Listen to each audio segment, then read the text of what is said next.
Hello बच्चों, आइए इस प्रश्न को देखते हैं।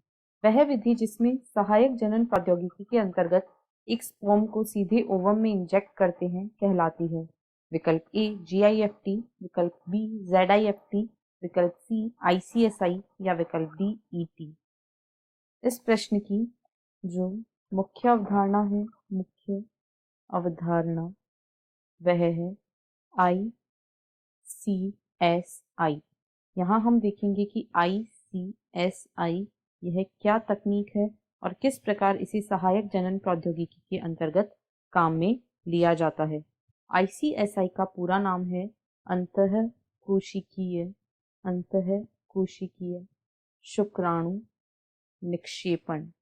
अंतःकोशिकीय शुक्राणु निक्षेपण या इंट्रासेल्युलर स्पर्म इंजेक्शन भी इसे कहा जाता है। यह एक ऐसी प्रक्रिया होती है जिसमें जो शुक्राणु होता है इसमें शुक्राणु को सीधे ही अंडाणु में अंतःक्षेपित किया जाता है या इंजेक्ट किया जाता है। इसमें शुक्राणु को सीधे ही अंडाणु में अंतःक्षेपित या इंजेक्ट किया जाता है।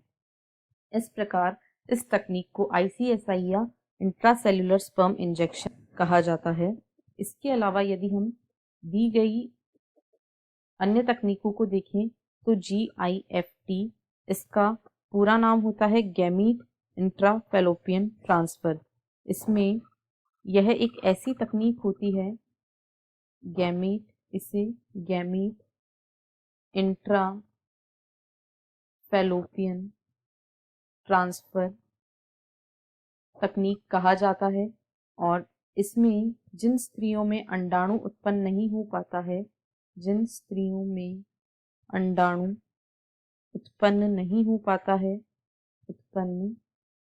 पाता है उनमें इस तकनीक का उपयोग किया जाता है। इसमें दाता स्त्री से अंडाणु को लेकर उन स्त्रियों की फैलोपियन नलिका में स्थानांतरित कर दिया जाता है। अंडाणु को लेकर फैलोपियन नलिका में स्थानांतरित किया जाता है। इसीलिए इसे गैमीट इंट्राफैलोपियन ट्रांसफर या फैलोपियन नलिका में स्थानांतरण कहा जाता है। अब जो एक और तकनीक यहाँ पर दी गई है ZIFT को जाइगोट इंट्राफैलोपियन ट्रांसफर कहा जाता है।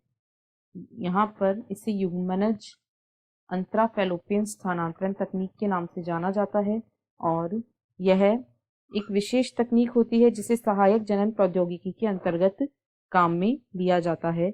इसमें पात्री निषेचन जैसी प्रक्रियाएं, इन विट्रो फर्टिलाइजेशन जैसी प्रक्रिया शामिल होती है। इसमें जो प्रयोगशाला होती है उसमें शरीर के बाहर ही भीतर जैसी परिस्थितियां तैयार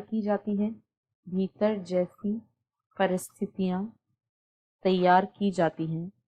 इसमें प्रयोगशाला में पत्नी या दाता स्त्री के अंडे और पति अथवा दाता पुरुष से प्राप्त किए गए शुक्राणुओं को एकत्रित करके युग्मनज का निर्माण करवाया जाता है। यहाँ पर टेस्ट ट्यूब या परख नली में युग्मनज का निर्माण करवाया जाता है और इस युग्मनज को जब स्थानांतरित कर दिया जाता है फैलोपियन नलिका में तो इसे जाइगोट इंट्राफैलोपियन स्थानांतरण तकनीक कहा जाता है। या तो युग्मनज का स्थानांतरण फैलोपियन नलिका में किया जाता है, अन्यथा जो प्रारंभिक भ्रूण होता है उसे गर्भाशय में स्थानांतरित कर दिया जाता है। इसे एम्ब्रियो ट्रांसफर अथवा ET भी कहा जाता है। अब यदि हम दिए गए विकल्पों को देखें तो विकल्प ए में कहा गया है जिफ्ट।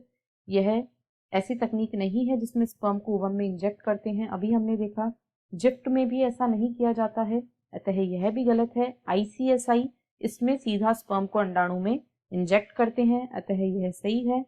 और ET भ्रूण स्थानांतरण की तकनीक है, ना कि स्पर्म के इंजेक्शन की, अतः विकल्प सी इस प्रश्न का सही उत्तर है। आशा है आपको प्रश्न समझ आया होगा। धन्यवाद।